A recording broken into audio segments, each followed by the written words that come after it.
Thanks for staying with us. I'm Bill O'Reilly. In the Impact segment tonight, some Republican congressmen demanding the FBI investigate Hillary Clinton for perjury in front of a congressional committee when she explained the email deal.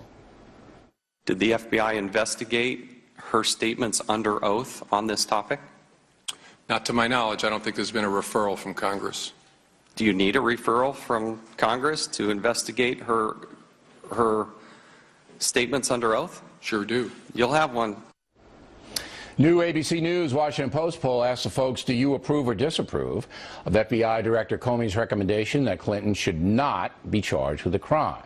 35% approve, 56% disapprove, 9% don't know anything. Joining us from Washington is Congressman Jason Chaffetz. So I got a little, when I saw that exchange last week, I said, does he really need a referral? I don't think he needs a referral. He could have gone into that area and see if she had misstated stuff to you. Could he not? Yeah, you don't need a permission slip from Congress to find out if somebody violated the law, and it is against the law to provide false statements to Congress. So what was all that referral stuff? Well, what he was very careful, the Director Comey said that she didn't lie to them. But, you know, the public comments are one area, but when you lie under oath, that's a whole nother level. And I was trying to get there because I wanted to know if that went towards her intent.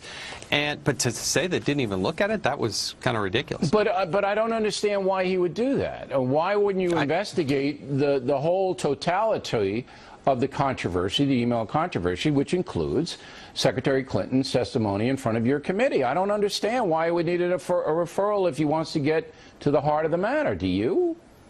I have no rational explanation for it. It was one of the shocking things that came out of the hearing. I thought it was shocking, and I was very disappointed in the director's statement there. Now, you've sent your referral over, right? Yes. Okay. Yes. So now he has to take a look at whether she misled your committee. Is that correct? Yes, and as Trey Gowdy went down the list of all the public statements she made, are very similar to what she said under oath, and the director has already said that those statements aren't true. Yeah, but here's the game. Here, she's going to say, and he's going to back her up. I know it. She's going to say, I didn't know at the time that I was misleading. This is the information that I thought was true at the time. And he even hinted that, Comey. He's not going to come down with any. He's not. Well, he should. What he should do and what he does, it may be two different things, but the other bit of revelation that came out of this is there were up to 12 people who didn't have the requisite security clearance that the secretary gave that information to. So during the hearing, he said she might not have been as sophisticated enough to know how technology and email and servers work. She was making excuses for it. But even so, you know, another thing that struck me about the investigation is that I think Secretary of Clinton should have been questioned by the FBI at the top of the investigation, not 2 days before Comey came out. Don't you? Well, it's a common investigative tactic to interview somebody at the beginning, do your investigation, then interview them at the end and see what sort of conflict there is. But he laid it out what he did, and the American public gets to make the decision. If well, to me, it'd be a different conclusion. Already made the decision. It's pretty. And whether they care enough to vote against Mrs. Clinton, we don't know. But in my opinion, he's probably going to, talk to you guys a little bit, but it's going to be she didn't know at the time when she was misleading that she was misleading. She's the Secretary of State. She wasn't that official wildlife. But you know what I'm saying to you is true. I know it's not going to come back your way. It's not. I can't argue with you, Bill. All right. No. All right. As we last left it, there are some serious questions based on the emails about the. Here you have some of the most vulnerable secrets in all of the State Department, all of the United States. People put their lives on the line for this country, and this data evidently is unencrypted without dual authentication, and it begs a lot of questions. Mr. Cooper, you told the FBI evidently that you helped set up Hillary Clinton's, Secretary Clinton's New York and D.C. residences with an iMac, correct? That is correct. So did you set them up, or did you set them up with somebody else? Those were out-of-the-box solutions that were set up prior to her. Sorry, you got to move it a little closer. It's just we're having a hard Those were out-of-the-box solutions that were set up prior to her becoming Secretary of State. And Where did you set them up? They were set up in the offices that she used in each of her homes. Did that include the SCIF? At the time they were set up, those rooms were not used as SCIFs. Did you ever have to service any of those computers or work on any of those computers? Over periods of time, I did service and work on those computers. You did or did not? Did work on those computers. Including the one in the SCIF? I don't recall any specific time that I worked on it once they were in the SCIFs. So, well, how many did you set up at her home? There was a computer in her office in each of her homes. I've worked on their homes for a period of 15 years, and certainly when they were originally set up, they were set up primarily for the use of staff in her homes, and I would use those computers from time to print documents.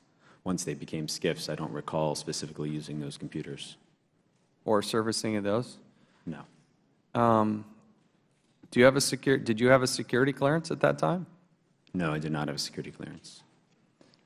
After you left the White House when did you leave the White House? 2001. 2001. Did you ever have a security clearance at any level after that? No, I did not have a security clearance. When you had full access to the whole server the entire time that you were working for the Clintons? Yes, I had access to the server. And you have no security clearance? I have no security clearance. You told the FBI that Uma Abedin recommended in the fall of 2008 that you contact Brian Pagliano to build the new server system. Is that correct? I spoke with Mr. Pagliano at Ms. Abedin's request in fall 2008. We had an existing server system for President Clinton's staff located in the Clintons' residence. I spoke to Mr. Pagliano as that system had its limitations, and we were thinking about expanding it. He had some opportunities using surplus equipment from the Clinton campaign that we could use for President Clinton's office to set up. Sorry, we got to still move that microphone. Just straighten it out and put it right up under there. You go. A little closer.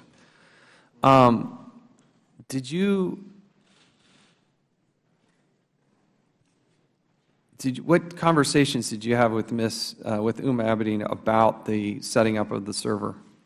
I don't recall any specific conversations with her about the setting up of the server.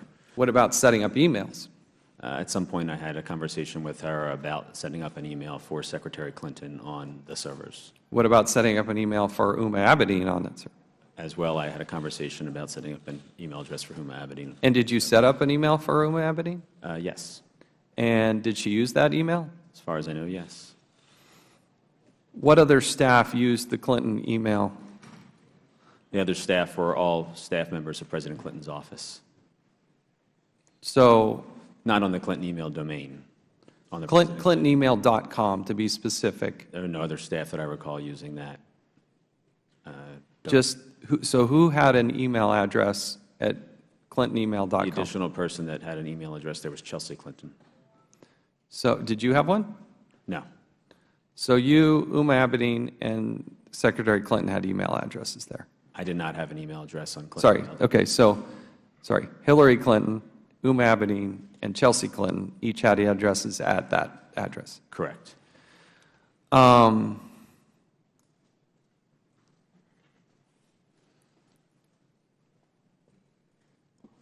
What other computers did you set up in their residence? How many computers did you set up? The only computers I set in the residence were the 2 iMacs, which you have previously mentioned, and the initial Apple server, which came in with support from Apple to set up that server in their household. And did you set up anything in Washington, D.C. at a residence there? As mentioned, that one of the 2 iMacs, which you referred to, was in Washington, D.C. So the other one was in Chappaqua, New York? Correct. Okay, so there's a total of 2 computers, one in Chappaqua. Why did you set up ClintonEmail.com? Secretary Clinton was transitioning from presidential campaign and her Senate role and had been using primarily a BlackBerry for her email correspondence. There were limitations to her ability to use that BlackBerry, as well as a desire to change her email address because a number of people had received her email address over the course of those activities. So we created, with a discussion, I believe with Uma Abedin at the time, what domains might be of interest. We obtained a domain, and we added it to the original server used by President Clinton's office. for her to use with her BlackBerry at the time. And we set that up in a way where the messages simply came into that server and bounced right to her BlackBerry and were not retained on that Apple server. Who paid for these computers? All of them were paid personally by the Clintons. Personally? Personally. And who were you being compensated by? I was being compensated by the Clintons. Just personally, or the Clinton Executive Services, Clinton Foundation? What was? At that time, I was employee of both the Clinton family personally and the Clinton Foundation. Okay. All right. My time has expired. We now recognize the ranking member, Mr. Cummings. Mr. Cooper, the FBI's investigative summary states that the Apple server you helped install on the home of President and Secretary Clinton in 2008 was originally purchased for the purpose of hosting email services for President Clinton's staff. To the best of your knowledge, is that accurate? Yes, that's accurate. According to the FBI summary, the decision was made to keep that server in the Clinton residence. The reason was, and I quote, due to concern over ensuring email reliability and a desire to segregate email for President Clinton's various post-presidency endeavors, end of quote. According to the FBI, the decision was made in January 2009 to switch from the Apple server to a new server. The FBI investigative summary states that in 2009, quote, according to Cooper, in or around January 2009, the decision was made to move to another server because the Apple server was antiquated and users were experiencing problems with email delivery on their BlackBerry devices, end of quote. Is that accurate? I would say that there's not a date certain that there was a decision made to switch from one server to the other. In my conversation with Mr. Pagliano, I was aware that the Apple server which we were using was not fully meeting our needs and was not expandable to meet potential future needs of other staff from President Clinton's office joining the server. It also did not have a robust solution to support BlackBerry usage. It's very hard for me to even remember what the technology around BlackBerry was then and how they functioned. There were more progressive ways to use a BlackBerry. Mr. Pagliano had the expertise to set up a server that had a proper BlackBerry interface with it, and that was something that was desired by President Clinton's team. And so over a period of time, as Brian decommissioned those servers from the campaign, we were able to purchase them from the campaign. He then took time to set them up on his time, either in the campaign offices or his home, I'm not sure the location, and then delivered them to Chappaqua, I believe in around March of 2009, when I physically helped him move them into the space where they were going to reside. So Secretary Clinton began using that new server for email around March 2009. Is that accurate? Her connection to that server, I believe, was in March 2009. Now, Republicans have a conspiracy theory that Secretary Clinton used the server in her home for email in order to avoid complying with records laws. Representative DeSantis asked Director Comey directly about that theory. He asked, and I quote, was the reason she set up her own private server, in your judgment, because she wanted to shield communications from Congress and from the public? Now, Ms. Cooper, here's what Director Comey said, and I quote, I can't say that. Our best information is that she set it up as a matter of convenience. It was an already existing system that her husband had, and she decided to have a domain on that system. Now, do you have any evidence to dispute what the FBI Director, Mr. Comey, said? No, I don't have any evidence to dispute that. I believe that Secretary Clinton had personal email on her BlackBerry and was looking for a new solution to be able to use personal email. Now, were you ever told that Secretary Clinton used a server in her home to avoid the Federal Records Act? No, I was never told that. Were you ever told that Secretary Clinton used the server in her home to avoid the Freedom of Information Act? No, I was never told that. Now, Mr. Cooper, I think it would be helpful to walk through exactly what your role was and was not with regard to the production of Secretary Clinton's emails to the State Department and the FBI.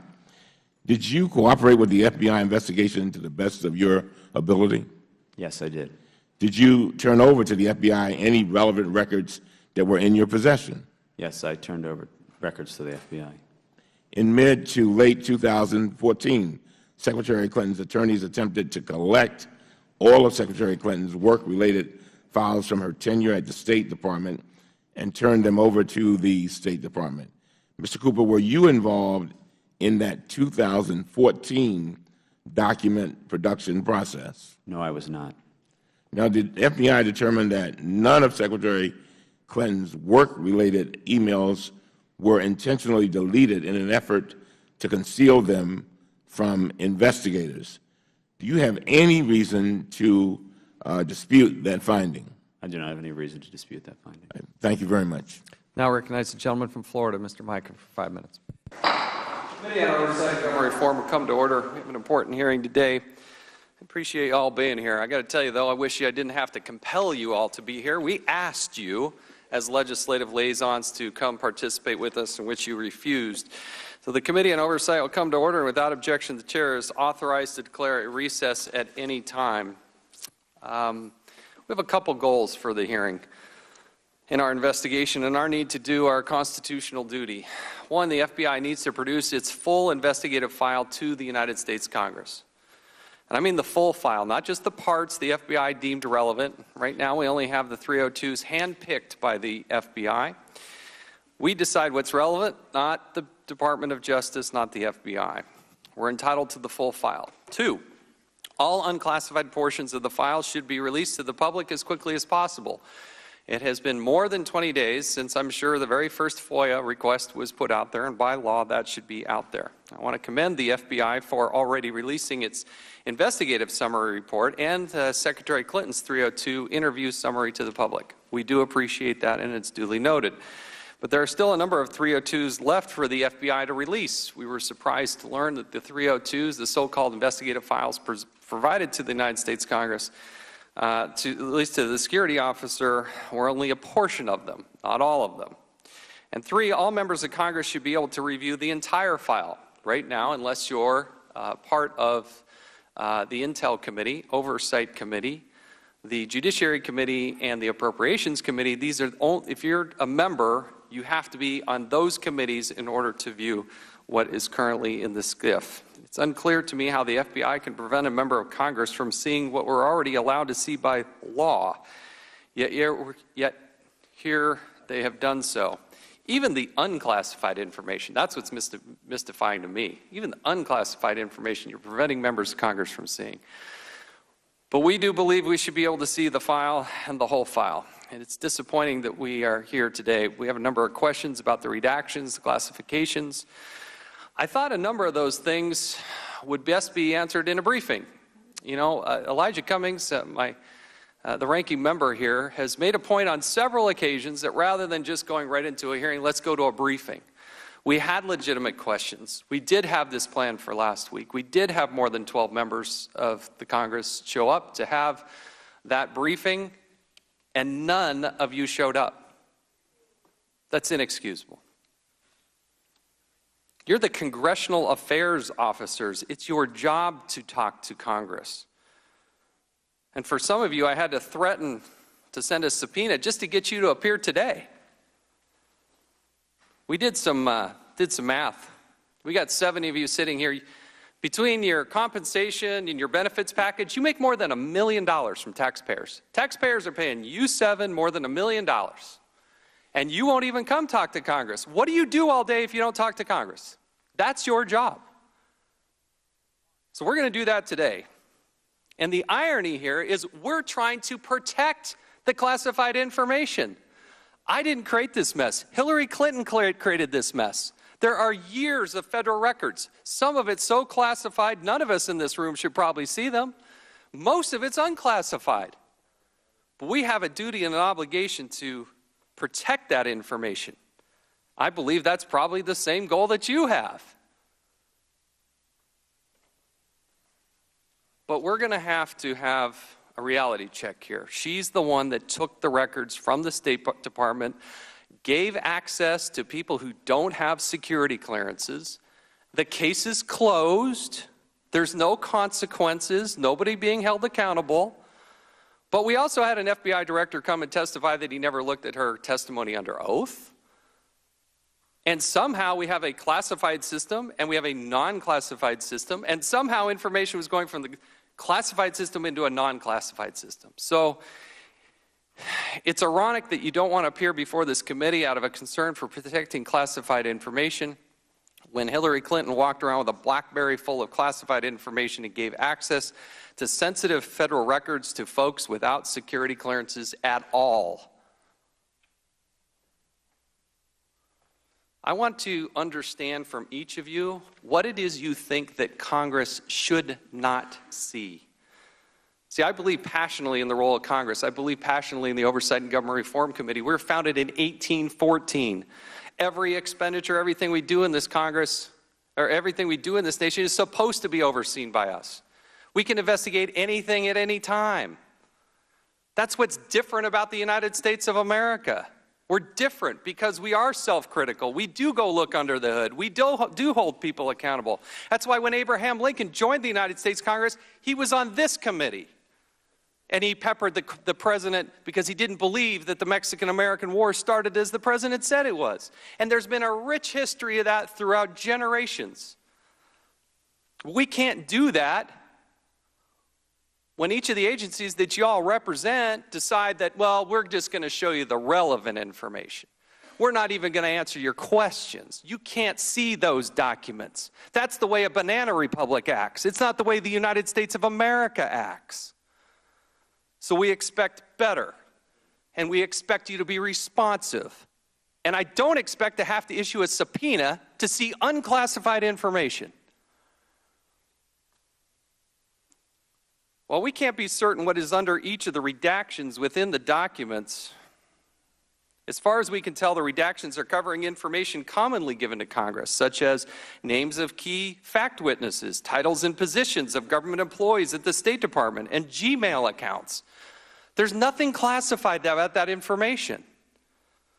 While I understand there's an argument to withhold information under the Privacy Act or the Freedom of Information Act, neither of those apply to Congress or any other committees.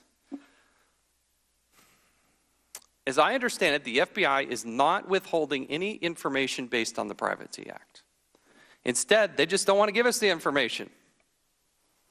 So there's really no legal basis for these redactions.